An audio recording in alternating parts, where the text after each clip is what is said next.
My brothers and sisters, one of the most important parts of the body that Allah subhanahu wa ta'ala has bestowed upon us or given us is actually the mind. Many times in the Quran, Allah subhanahu wa ta'ala speaks about the mind and the heart, and He connects the two, and sometimes He speaks about understanding. The understanding is from the combination of the heart and the mind. Sometimes we know the right thing, but our heart is telling us something else and the mind is saying something else. In this confusion, a believer is always guided by revelation, and no matter what, we should always go back to divine guidance. Seek from Allah, ask Allah subhanahu wa ta'ala, and Allah is the one who will bless us in every way. But today, I'd like to address an issue that many people are facing. We face challenges of being negative. Negative because the world around us is tough. So much is happening. The pressures of this world and the stresses of the environment are real. The ups and downs happen to be faced by us on a daily basis. It's not so easy to keep a positive mindset in the midst of all of this. But Allah Almighty gives us the most blessed example of the life of Nabi Muhammad sallallahu alaihi wasallam,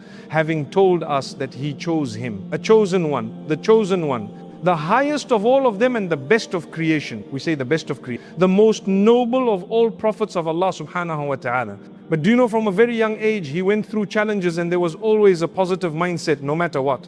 The height of it was in Ta'if, when he was not treated well by the disbelievers at the time, and they actually harmed him and injured him. And still he had a positive mindset in the presence or in a situation where it looked so negative. He had to leave Ta'if and he was bleeding. And still he is positive that inshallah these people, their children, their offspring will listen, will obey, and will submit to the message of Allah.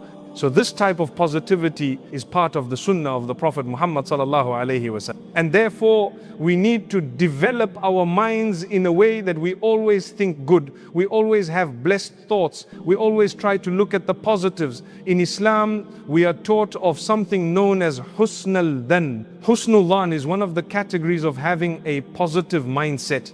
Husnul dhan means to have a good thought about something. You see a brother or a sister going somewhere, or let's say you see a man and a woman speaking.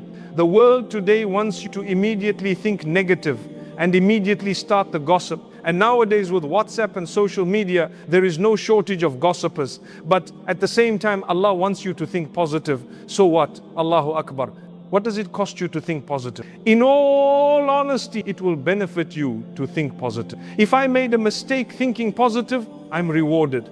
But if I made a mistake thinking negative, oh, the sin is tremendous. Imagine people see a male and a female speak, and I'm only giving you this example by way of it coming to my mind right now. And people say these two are having an affair. That statement alone could cost you your paradise. Because when the scales are put up and your deeds are placed, the good on the right side and the bad on the left, do you know what will happen? You might have a shortage of just a little few milligrams or a few grams. And that one statement will either come in your defense or it will come to destroy you. What would you rather? I'd rather have a positive mind. No, that's not it. The minimum is let's not talk. When Aisha was accused of immorality, the mother of the believers, Allah mentions the categories of the people. And the winners were those who said, you know what? She didn't do that. They were the winners. They were actually correct. And the losers were those who created the fabrication and spread it. And those in the middle were those who were silent. Their belief was tested. The positive thinking at that particular time was that a believer would look at himself and reflect over his own condition and say, you know what? That's a lie. That's it. It was better for them to have said it was a lie, because firstly, there was no proper evidence. Today we have people who talk and they just speak. And because we have social media, they have a platform. And what do they talk about? Anything and everything. Sometimes they spread hate. Sometimes they spread total falsehood. Sometimes they spread opinions that have no basis in the Sharia. What that means is, in Islam, there is a great level of evidence required before you lay an accusation. It's different from the secular world. In the secular world, when a judge sentences you even to the highest punishment, he will say, for example, that this is beyond reasonable doubt. In Islam, if there is doubt, you cannot issue the highest level of punishment. It has to come down, because there is something known as a shubha. Shubha meaning there is a slight bit of a doubt. So this is the difference. In Islam, when there is no doubt, you can open your mouth and you can talk. When there is a doubt, you give the benefit of it, come what may. So this is the teaching of the beautiful faith of Islam. We need to think good thoughts of one another. We need to be positive. Someone sees, I give you one silly example that's come to my mind. Say I buy a vehicle, a beautiful car, and mashallah, I drove down the street, and the next thing is, I notice another guy with the exact car, and it's the latest vehicle. Instead of me thinking, this guy's copying me, this guy's after me, and so I need to say, mashallah, look, it's such a beautiful car. There's another guy who thought about it. This is positive thinking and negative thinking. If you're going to think negative, you know what's going to happen? You're going to destroy the fabric of society. It's going to be very tough to live in the community because everyone's negative. And this is why if you are struggling in any way with your thoughts, you need to make sure that you surround yourself by positive thinkers. The minute you surround yourselves by people who whinge and whine and complain, even what is not a problem becomes a problem. They say it's so expensive, we can't manage, life is tough. You know, the lights go for 4 hours every day. How can we survive, brother? The country neighboring probably might be worse, or somewhere else will have bigger problems. At least we have something we can manage. Don't you have solar? Don't you have a generator? Don't you have a bit of this and a bit of that? Subhanallah.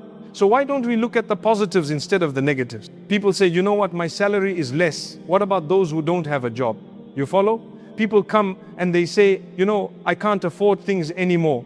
Rather than saying, I've had to adjust my life in order to be able to live with the income I have. We have a habit nowadays. Everyone wants to, mashallah, eat out.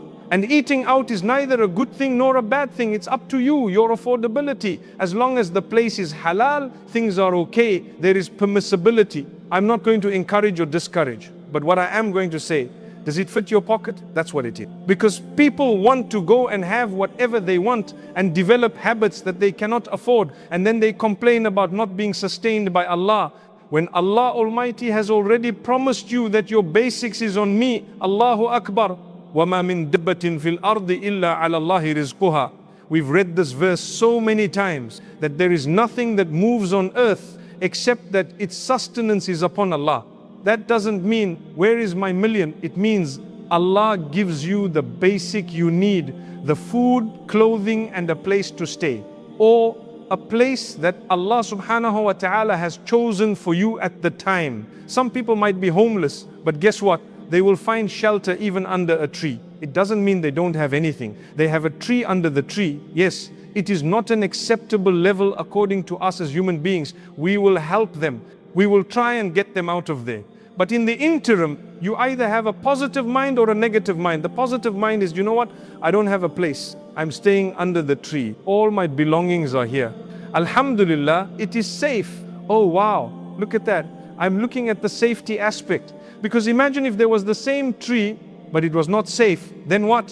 One of the biggest favors that Allah has blessed you and I with, alhamdulillah, in this beautiful country of ours is relative peace, stability and security. Thank Allah for it. Understand, that is maintained. Try to minimize your issues with people. Speak to them respectfully, because when you don't, it creates a trend. When you speak to someone disrespectfully, no matter who they are, and they're living in the same city, in the same country, people will begin to talk. These guys are like this. Those guys are like that. Before you know it, it becomes a pandemic, a huge issue. It is a disease and a sickness of the heart and the soul, where we start hating each other simply because we didn't speak to each other respectfully. My brother, you have a right exactly like I have a right. The stability and the whatever else that we share, we should both look after it. MashaAllah. Whether you are top tier, low tier in terms of society or income or what it may be, that's all besides the point. We need to share a place. I need to look after you, you look after me. That's how we coexist. And this is why we say with a positive mindset, it becomes enjoyable. I look at you and I greet you. How are you, my brother? Instead of thinking, you know what? This guy here is jealous of me. This guy is against me. This guy is like this. No. Many of us go through the stress. We go through a lot in life. So naturally, as human beings, we need a reminder of this sort to say, just think positive. What did it cost you? Nothing. When you think positive, you are now able to greet a person. You're now able to hug them, to say, you know what, my brother, mashallah, tabarakallah. I really, I enjoy meeting the people and I enjoy your company and so on, alhamdulillah. So my beloved brothers and sisters, looking at the issues we are facing across the globe, we have Gaza on one hand. We have so many other personal issues of people. On the other hand, personal issues we need to remember while calling out to Allah, while making dua, while giving out your charity. Have a positive mindset. things will come right. That's the only way that a believer should be looking at it. There's no other way. And that's why the Prophet ﷺ tells us, a true believer, his affairs are amazing, really amazing. Are you a true believer? If so, here's the Messenger ﷺ saying, amazing are the affairs of a true believer. No matter what, all the affairs of his are always positive. They're always good. Because if some calamity or difficulty or hardship comes in his direction, his patience is positive. And if some positivity happens, he gains, he made a profit and something happened in his diet, for his growth and so on. His gratitude is the positive. He's grateful to Allah. So when you achieve, be grateful to Allah. Be positive minded. Don't let it make you haughty and arrogant. Because as I said moments ago, it will lead you to treating people in a negative way. And that creates a disaster long term. You might think, so what? I can talk to people how I want. I've got all the money. These people work for me. That's an attitude. Remember, Allah says the days turn. We know of people, they had a lot. Now they don't have. We know of others who had nothing. Now they have a lot. And we know people whom Allah has kept steadily in the middle.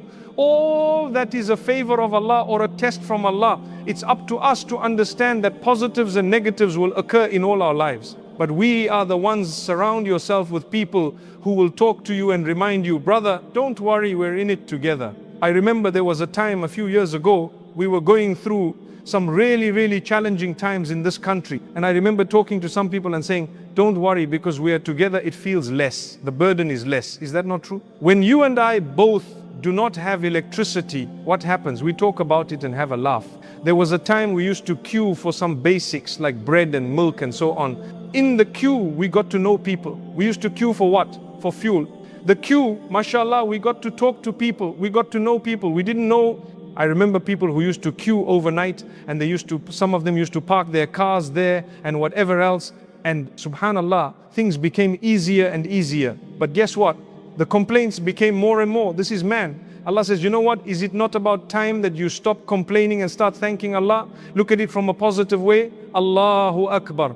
Allah is great. And this is why I say, if I look at today, wallahi, life is tough, but it's better than what it was just yesterday. It's tough, better than yesterday. May Allah Almighty make it easy for all of us and grant us barakah and goodness. May Allah make us a positive light for everyone. May Allah Almighty help us think positively of one another, think good thoughts, have a good thought of one another. And may Allah Almighty help us to help one another in a way that is pleasing to Him. Because the hadith of Rasulullah sallallahu alaihi wasallam also says, if you would like the help of Allah, one thing you need to do is pick yourself up and help someone else. How's that? I want help. Hadith says, Allah's help will be with a person for as long as that person is busy helping someone else. Allahu Akbar. Look at this. So I'm in need.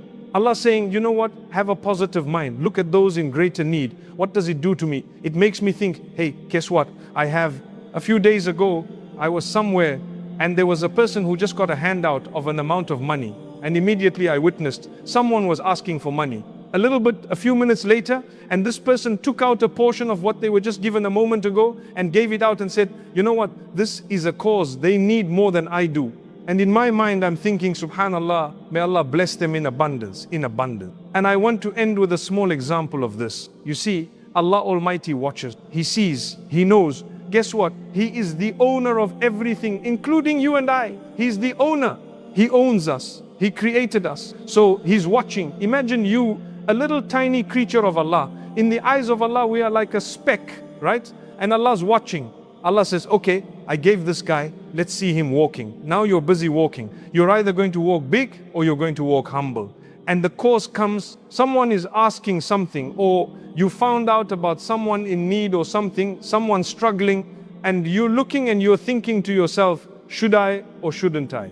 And there is Allah watching you just to see, I gave this guy so much, let's see if a fraction of it can come out. I promise you, I swear by Allah, when you give and you are happily giving, Allah promises He will multiply in abundance what He's given you out of joy and happiness. Allah gets happy. Allah becomes happy to see you giving from what He has given you. You know, this verse in Surah Al-Baqarah is a powerful verse. O you who believe, spend, give from what we have given you and what you have earned, and from what produce we cause to grow from the earth. You're a farmer. Allah says you watch the things grow. You saw your tree, you planted it at home or wherever else it was. You saw all these apples or leeches or whatever it was. And when you collected the sacks, you didn't just keep them for yourself and to sell, but there was a portion of it you gave away to your friends. Many of us give it away because it's too much for us at home. Have you given it away with the intention to say, I love these, here goes, I'm going to give this one and this one, Allah's watching. Allah says, you know what? Don't ever give something that you yourself know is not fit for human consumption. Beautiful verses that Allah is telling us, would you have taken something like this? No, you wouldn't have. Well, then don't give it to someone else. May Allah make it easy. That doesn't mean that you shouldn't give away your old clothes because someone says, look, these are my old clothes. But if they're tatty and torn and they have holes and they're not fit for a human being, in that case, you don't give them. And if really you feel there is someone who might take them, make it clear. Look, I don't think this is fit to give people. But in case you want to use this for something, you may take it. Recycling, whatever it may be. But the point I'm raising is, look, when we give and Allah is watching us give, He becomes happy and He will give us more and more. Just like if you have a son or a daughter who's a little 3-year-old and you gave them $10 and then they witnessed someone collecting money for Gaza, for example, and they say, Dad, can I give 2 of my $10? What will you do? You say, you know what? Give the 2, and you want to give them another 20 because you know that this child is giving in the right direction. Allah Almighty's example is greater. May Allah Almighty help us to help one another, like I said earlier, and may Allah help us not just to develop a positive mindset, but to be around those who are, and to be positive for those who are around us.